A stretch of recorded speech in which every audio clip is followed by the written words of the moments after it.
Je ne vous laisserai pas orphelin, dit le Seigneur, je reviens vers vous et votre cœur se réjouira. Alléluia, Alléluia, Jésus est vivant.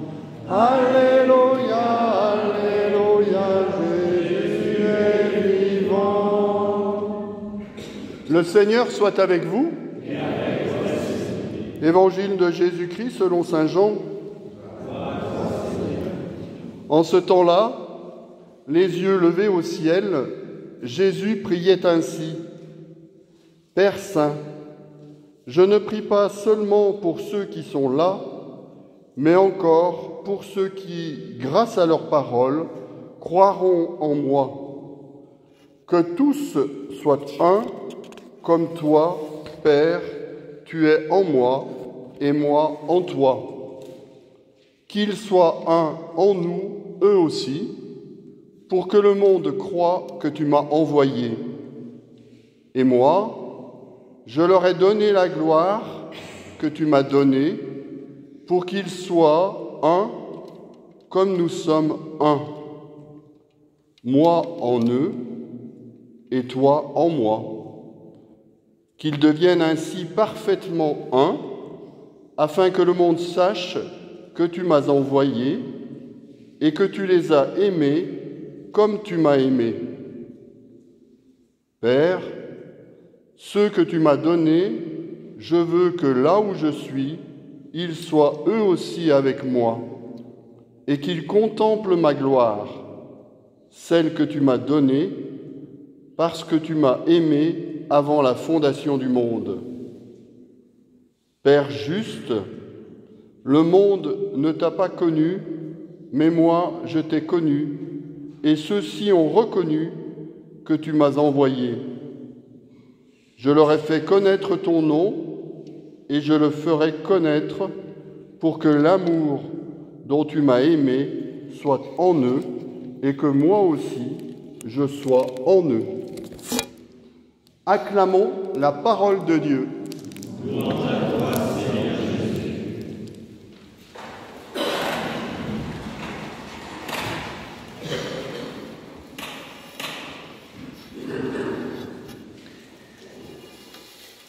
J'ai l'habitude, quand je prépare une homélie, de chercher une image que je mets sur mes notes qui évoque quelque chose du thème du jour. Et j'ai retrouvé dans un ancien numéro du mensuel Panorama, qui malheureusement n'existe plus, une photo. Ça se passe dans un pays avec une végétation équatoriale, vous voyez, luxuriante. Il y a une maison en bambou. Et près de cette maison, il y a un hamac. Et dans ce hamac, il y a une dame qui visiblement est en train de se reposer, de dormir. Vous voyez la végétation, la maison en bambou, le hamac, et une dame qui dort dans le hamac tranquillement, paisiblement, et son visage est apaisé et souriant. Alors vous me direz, mais quel rapport avec l'évangile du jour? Si je vous en parle, c'est que j'ai vu un rapport. Nous sommes dans cette période, on a eu la joie de vivre avec quelques-uns la fête de l'Ascension dans cette église, jeudi, et nous allons vers la Pentecôte. C'est un temps absolument essentiel pour la vie de l'Église. Ces 10 jours, c'est le temps pour nous disposer le cœur à recevoir ce pourquoi le Christ est venu. Il y a un saint orthodoxe, saint Séraphin de Sarov, qui dit « Le but de la vie chrétienne, peut-être que quelques-uns le connaissent, c'est de recevoir l'Esprit Saint.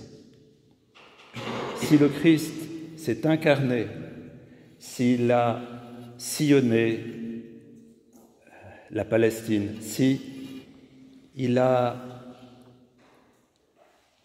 guéri, s'il a libéré, s'il a relevé, s'il est mort, s'il est ressuscité, c'est pour nous permettre d'accueillir sa vie même. Et sa vie, c'est l'Esprit Saint. Alors je vois à vos visages que vous avez une grande soif de recevoir l'Esprit Saint. À vos cœurs ouverts. Et c'est ça qu'on a à vivre ces jours-ci. C'est d'ouvrir nos cœurs à la puissance de l'Esprit Saint. Pour ça, qu'est-ce qu'il y a à faire? Eh bien, à nous reposer dans ce hamac qu'est la main de Dieu. C'est-à-dire à arrêter de vouloir nous agiter, mais à simplement ouvrir ensemble nos mains, nos cœurs, nos vies à la puissance de l'amour de Dieu. C'est ça qu'on a à faire ces jours-ci. Alors si vous avez perdu 3 jours, c'est pas trop tard. On peut s'y mettre dès maintenant jusqu'à dimanche prochain. À nous rendre disponibles à la grâce. C'est le temps de la disponibilité. Il y a quelques années, on voyait pas mal de paraboles sur les maisons. Maintenant, ça a un peu passé de mode parce qu'il y a la fibre et puis on reçoit la télévision autrement. Mais je trouve que l'image de l'antenne parabolique est bonne aussi. Orienter notre cœur vers le Seigneur pour qu'il nous envoie ce qu'il a à nous envoyer, c'est-à-dire sa grâce. Et sa grâce, c'est sa vie. Et sa vie, c'est l'Esprit. Alors j'ai à vous dire que le pape Léon XIV vient de nous envoyer un message. Pas spécifiquement pour Saint-Jeure, pas spécifiquement pour la Haute-Loire, mais pour toute la France. Un message est arrivé du pape Léon XIV hier, par le biais des évêques. Un message parce que c'est le 100e anniversaire de la canonisation de 3 personnes importantes pour nous. Vous avez Thérèse de Lisieux, dont vous avez ici la statue. Vous avez le curé d'Ars, dont la statue est là-bas. Et puis Saint-Jean-Eudes, dont je ne crois pas qu'il y ait de statue dans cette église. Et c'est le centenaire de leur canonisation. Alors le pape Léon XIV a décidé de nous envoyer un message de fraternité et d'encouragement. Je voudrais vous en lire un petit passage. Donc c'est en direct de Rome pour nous. Saint Jean-Marie Vianney, Sainte Thérèse de Lisieux, Saint Jean-Eudes ont aimé sans réserve Jésus de manière simple, forte et authentique. Ils ont fait l'expérience de sa tendresse dans une particulière proximité quotidienne. Et le pape continue. Il ne saurait y avoir de plus beau, de plus simple programme d'évangélisation et de mission pour votre pays, la France. Faire découvrir à chacun et à chacune l'amour de tendresse et de prédilection que Jésus a pour lui, au point de transformer la vie. C'est un beau message, hein? Le pape nous appelle à nous ouvrir à la tendresse de Dieu. Bien, ce temps dans lequel nous sommes, ces jours, c'est de nous ouvrir vraiment à cette tendresse avec beaucoup de simplicité, comme des enfants. Parce que le Seigneur a envie de nous donner quelque chose d'essentiel. Alors, qu'est-ce qu'il veut nous donner? Alors, je continue l'Évangile. Hein. Excusez-moi, j'espère que je ne suis pas trop long. Enfin, écoutez, si c'est trop long, vous levez la main, je m'arrête. Hein. Qu'est-ce qu'il veut nous donner? Il nous dit « La gloire que tu m'as donnée, Père, je la leur donne. » La gloire que le Père a donnée à Jésus, il veut nous la donner. Alors attention à ces termes du Nouveau Testament, hein, parce que quand on peut faire vraiment des contresens. Si par exemple vous entendez le mot « royaume », qu'est-ce que ça évoque dans le monde civil? Royaume. Ou agneau, qu'est-ce que ça veut dire? Et gloire aussi, alors là c'est le terme le plus piégé. Parce que la gloire, vous savez, il y en a beaucoup qui la veulent dans ce monde. Hein. Regardez vers les États-Unis, regardez vers la Russie, regardez ailleurs. Il y en a qui tiennent à avoir la gloire, le pouvoir, et une gloire qui écrase, qui domine. Mais ce n'est pas du tout la gloire selon l'Évangile.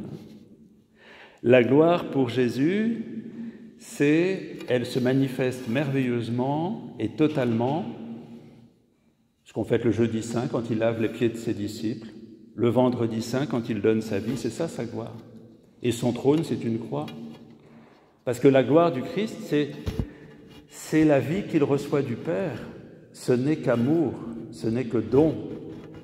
Donc quand il dit « je veux vous donner ma gloire », le Seigneur dit « je veux vous donner mon amour qui déborde ». Et c'est l'Esprit Saint. Je veux vous donner cette totalité de ce que je suis. Le Seigneur se vide pour nous de ce qu'il est, c'est-à-dire qu'il se donne totalement. Quand il nous donne sa gloire, il nous donne tout ce qu'il est. Il ne garde rien.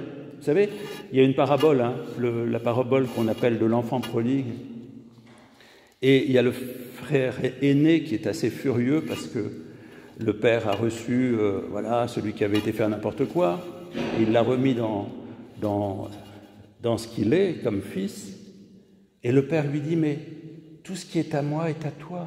Je t'ai tout donné au fils aîné. Alors, de quoi tout est à toi ?» Eh bien, que le Seigneur nous donne de comprendre que cette gloire, c'est son amour, que son amour, c'est l'Esprit Saint, et que la seule chose qu'on a à faire, c'est de nous reposer en lui pour tout recevoir. Et à ce moment-là, l'Évangile continue. Pour qu'ils deviennent parfaitement un. Si on reçoit l'Esprit Saint, c'est pour devenir parfaitement unis. Pas unis, vous savez, bonjour, ça va, mais unis de cœur, unis en profondeur, ayant le souci les uns des autres, en nous intéressant au plus profond à l'autre. Si nous rentrons dans cet amour de Dieu, si nous le recevons, alors nous recevons aussi la capacité de devenir un. Et le monde d'aujourd'hui qui est tellement fracturé, qui est tellement opposé, vous savez, chacun est dans son réseau social, écoute ce qui lui plaît, n'écoute absolument pas les autres. Du moment qu'on a reçu une parole auquel on croit déjà d'avance d'ailleurs, tout va bien. Ça, c'est pas du tout l'unité selon le Christ. C'est pas se mettre dans des clans qui pensent tous pareil, qui sont tous pareils. Ça, c'est pas du tout l'unité selon le Seigneur.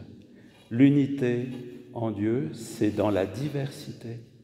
Une diversité qui est une richesse. Et l'Esprit Saint, c'est celui qui permet que nous ne devions pas une tour de Babel où tout le monde parle la même langue, mais que nous devenions un peuple plein de richesses, comme un vitrail avec plein de couleurs. Alors que le Seigneur nous donne, à l'appel du pape Léon XIV, à l'appel du Christ lui-même, de nous ouvrir à la puissance de l'amour en ces jours qui nous précèdent à la Pentecôte, pour devenir un peuple uni dans nos diversités, pour devenir des ferments d'un monde nouveau, les témoins de l'amour.